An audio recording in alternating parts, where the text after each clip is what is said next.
Hi everyone, welcome back to the channel and welcome to another study vlog. And those who are new to this channel, I am Payal, a bank aspirant and preparing for all the bank exams of 2026. And if you are also preparing for bank exams, then don't forget to subscribe the channel. So आज मैंने बहुत late पढ़ना start करा था और शाम को भी मैं पढ़ नहीं सकती थी, मतलब उतना लिमिटेड टाइम था मेरे पास।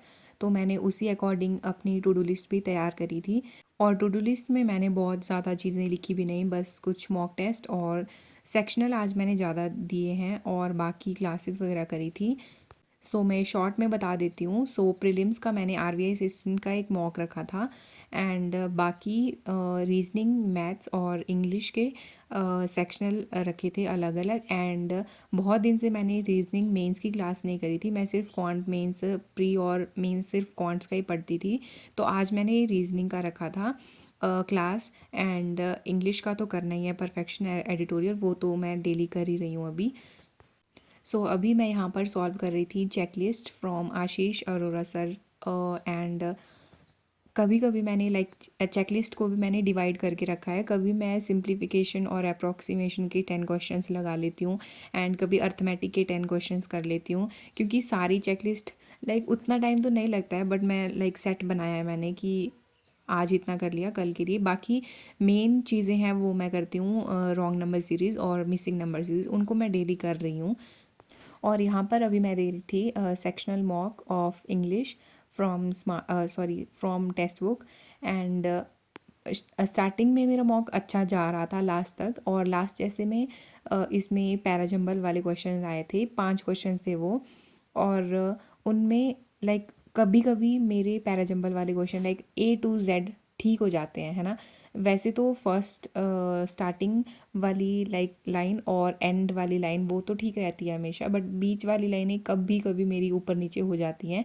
एंड इसमें भी वही हुआ था, तो इसकी वजह से वो परसेंटाइल गिर गई थी। एंड उसके बाद मैंने दिया था क्वांट्स का सेक्शनल मॉक और साथ में इंग्लिश का। इंग्लिश में टेक्स्ट बुक वाले मॉक में मेरे अटैम्प्ट हो जाते हैं, मीनिंगफुल वाला ही मैं छोड़ती हूँ रीजनिंग में। बाकी उसमें 34 अटैम्प्ट हो जाते हैं।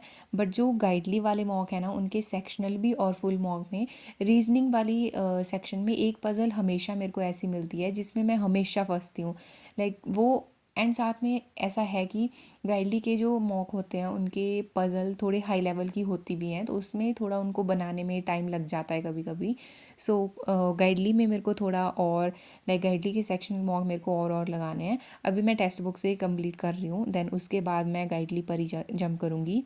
और मेरे को एक कल या परसों एक कमेंट आया था और उसमें मैं आप लोगों से ये पूछ रही थी कि मेरे को क्वांट्स के लिए कुछ बताओ, स्पीड इंक्रीज़ करने के लिए।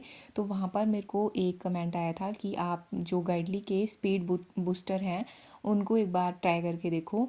तो वो मैंने एक बार देखे थे, और वहाँ पर उसके साथ में जो ऐसे नहीं आता, पूरे सेक्शन आता है इंग्लिश का, रीजनिंग का, क्वांट्स का, और उसमें चैप्टर वाइज क्वेश्चन दिए होते हैं जिसमें 10 मिनट्स टाइम दिया होता है, और 10 क्वेश्चंस दिए होते हैं और एक लिमिटेड टाइम दिया होता है। वो वाले क्वेश्चन मैंने प्रैक्टिस करे थे। देन उसके बाद फिर मैंने मॉक का अच्छे से एनालिसिस करा, जो सेक्शनल मॉक मैंने दिए थे उनको अच्छे से एनालाइज करा, और जो क्वेश्चंस मेरे से अनअटेम्प्टेड रह गए थे क्वांट्स में स्पेसिफिकली जो अर्थमेटिक के क्वेश्चन थे उनको एक बार ट्राई करा।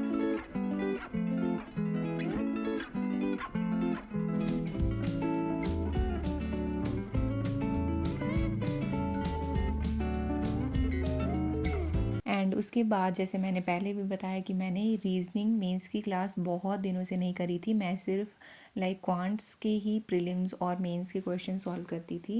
एंड आज मैंने रीजनिंग मेंस की क्लास करी, बट इससे पहले मैंने एक जो रीजनिंग रीलोडेड करके सर का बैच था वो मैंने कंप्लीट कर लिया था। और जब हम क्लास कंप्लीट कर लेते हैं तो लास्ट में एक सेक्शन आता है मार्क एज कंप्लीटेड, ऐसा कुछ होता है। वो मैंने टिक कर दिए होते थे उस टाइम पे कि हाँ ये वाली क्लासेस मेरी कंप्लीट हो चुकी हैं। बट मैंने ये ऐप रिफ़्रेश करा था और उसके बाद वो सारे टिक वहाँ से हट गए थे। तो अब मैंने कोई 3-4 क्लासेस खोल के देखी हैं अभी। जैसे अभी यहाँ पर भी मैं 3-4 बार मैं हर एक क्लास में गई हूँ, और जब भी मैं कोई क्वेश्चन ऐसे सॉल्व करने लगती थी कॉपी में तो मेरे को याद आ जाता है, यार भाई ये तो मैंने करा है। तो फिर उसमें थोड़ा हो जाता है ना दिमाग में, क्योंकि मैंने अभी फ्रेश करे हुए हैं वो, तो मेरे को आंसर्स उनके पता हैं कि क्या कैसे होगा ये। तो उसमें फिर ज़्यादा दिमाग लगाने की ज़रूरत भी नहीं पड़ती, तो मैंने फिर वो वाली क्लासेस छोड़ दी। तो ऐसे मैंने 2-3 क्लासेस करने के बाद फिर मेरे को एक क्लास मिली, तो वहाँ से फिर मैंने एक वो पज़ल थी उसमें और मिक्स्ड उसमें मिसलेनियस के क्वेश्चंस थे, तो वो वाले क्वेश्चंस मैंने सॉल्व किए। और जो मेंस में रीजनिंग में जो मिसलेनियस के क्वेश्चंस आते हैं वो होते तो वो थोड़े लाइक लेंदी हैं, तो सर ने उन्हीं सब चीज़ों के बारे में बताया कि आप इसको जल्दी कैसे सॉल्व कर सकते हो और अपना टाइम कैसे सेव कर सकते हो, ताकि वो टाइम हम अपनी पज़ल बनाने में लगा सकें।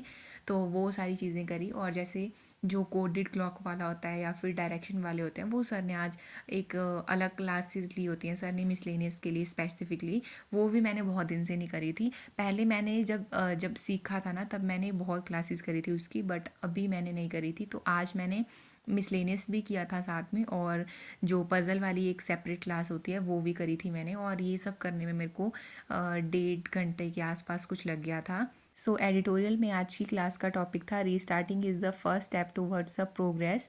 ये वाला जो मोटिवेशनल आता है ना सैटरडे के दिन, वो वाला था ये, मैंने वो किया नहीं था उस दिन। और मैम ने लाइक एडिटोरियल में जो सैटरडे वाली जो स्पेशल क्लास होती है उसमें बहुत सारी चीज़ें ऐड करी हैं, लाइक जो पूरे वीक की हमारी वो कैब मैम ने करवाई होती है उसका पूरा रिवीजन करवा देते हैं मैम।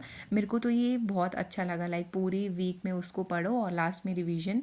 दैन उसी टाइम मैंने साथ साथ में फिर इंग्लिश का परफेक्शन वाली क्लास भी कर ली थी, और ये मैंने 3.0 से कर रही हूँ मैं, एंड मेंस वाले सेक्शन से। और आज आज वाली तो नहीं, पहले वाली क्लासेस है मेरी, कुछ क्लासेस रह गई हैं देखने के लिए मेरे को, तो वो क्लासेस मैंने करी, एक ही करी थी मैंने वैसे। और ये वाली क्लास थी पैराजंबल वाली, बट ये थोड़े इजी पैराजंबल थे, लाइक शायद ये प्रीलिम्स के ही थे, क्योंकि मेंस में तो मैम बहुत ऐसे बड़े बड़े करवाते हैं, ये शायद प्रीलिम्स के ही थे, लाइक प्रीलिम्स से थोड़ा सा ऊपर और मेंस से थोड़ा सा नीचे, वैसा लेवल था इनका।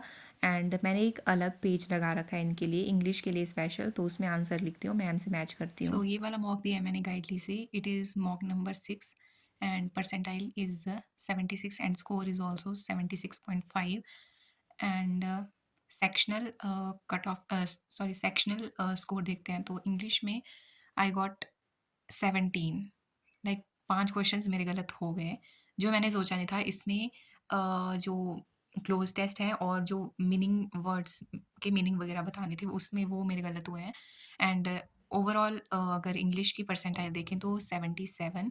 न्यूमेरिकल में मैंने सोचा कि मैंने इसमें 31 क्वेश्चन अटेम्प्ट कर दिए, वैसे यूजुअली मेरे ऐसे 25 अराउंड ही क्वेश्चन अटेम्प्ट होते थे, तो इसमें मैंने सोचा ठीक है, इसमें मैंने 31 क्वेश्चन अटेम्प्ट कर दिए और गलत भी नहीं हुए हैं क्वेश्चन। मैंने सोचा ठीक है, अब तो परसेंटाइल अराउंड 80 तो आनी चाहिए, स्टिल परसेंटाइल इज़ 43, लाइक भाई।